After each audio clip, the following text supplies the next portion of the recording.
Well, let's get another perspective from the Nationals party room, and after a line of blokes, a female perspective. And I'm joined in the studio by Nationals, a Victorian Nationals MP, Anne Webster. Thanks for your time today, Anne.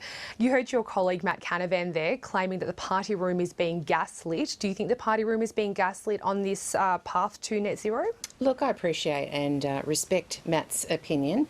He can have that and he can hold it. We're in a democracy, and I've got to say our party is, I think, one of the most democratic in the sense that we can all hold different views and come to the party and express those views. I don't hold his view.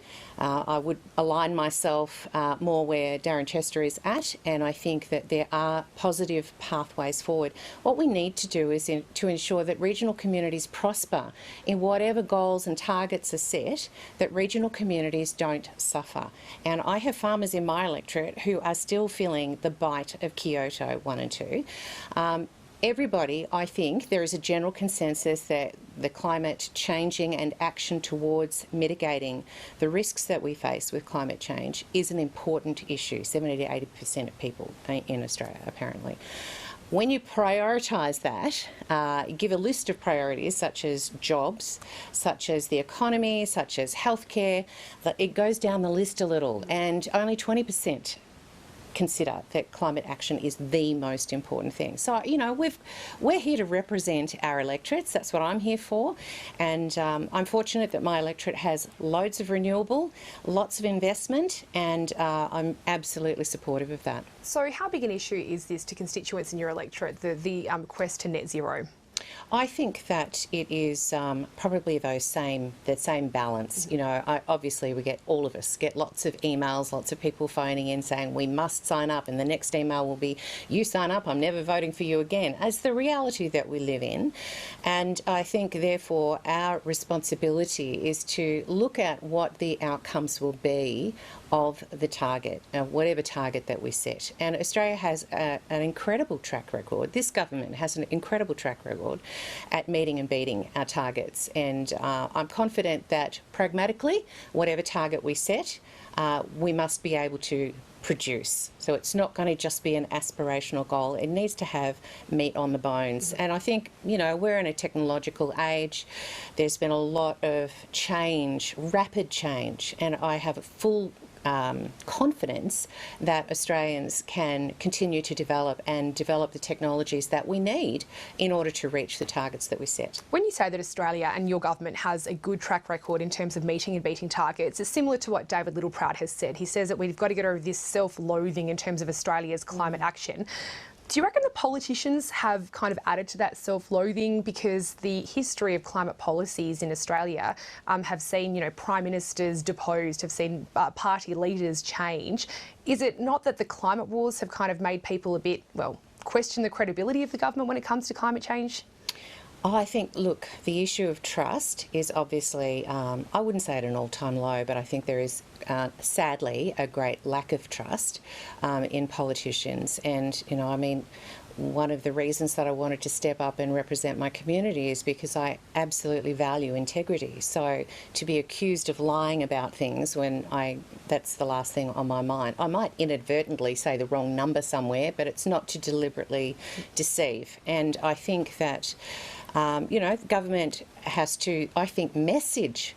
I think it's about the messaging. What have we actually achieved? And that messaging is something that both Nats and Libs, you know, we can do much better at.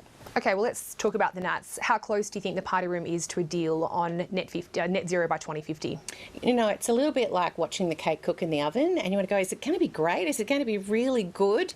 And when's it going to be cooked? Well, you know, you've got to do the checking and the balancing and the old... that stick that you put in, what's it called? I mean, we risk here the cake's going to get really overcooked, because it seems like time's sort of clock ticking here. Yeah, no, well, I think we need to remember that the National Party Room, we were presented with the information about the plan on Sunday. That's the first time that we've really seen it.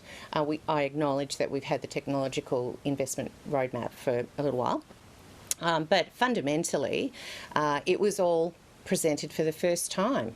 When this is such a momentous, I think the DPM called it a totemic decision that will change the direction for Australia.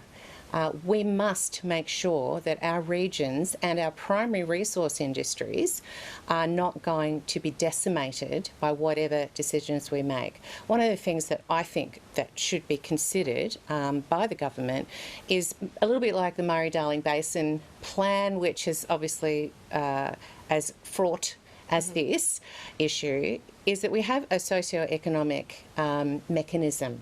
So when a community is going to suffer, from their social point of view, community point of view, or the economy, then there is a pause put in. And I think that, things like that protect our communities is actually essential. I'm actually confident that we can achieve this for Australia, for our future. And in fact, the pressure achieve a target of net zero 2050? I hope so. I hope so, because I think that we have clear evidence now internationally, whether it's finance, whether it's investment, whether it's insurance, whether it's BCA, NFF. There are so many that have said, no, we can do this, and I think we ought to be confident that that is possible. What is in this plan that you've been handed? We're told that there's some modelling. I mean, does it allay your concerns about jobs, about heavy emitting industries, about the future of regional Australia?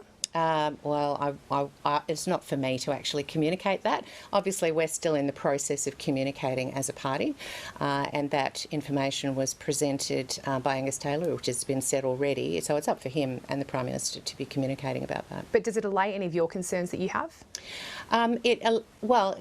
Interesting. It allays some of mine. It fired up some others. So, again, it depends on what electorates we actually represent.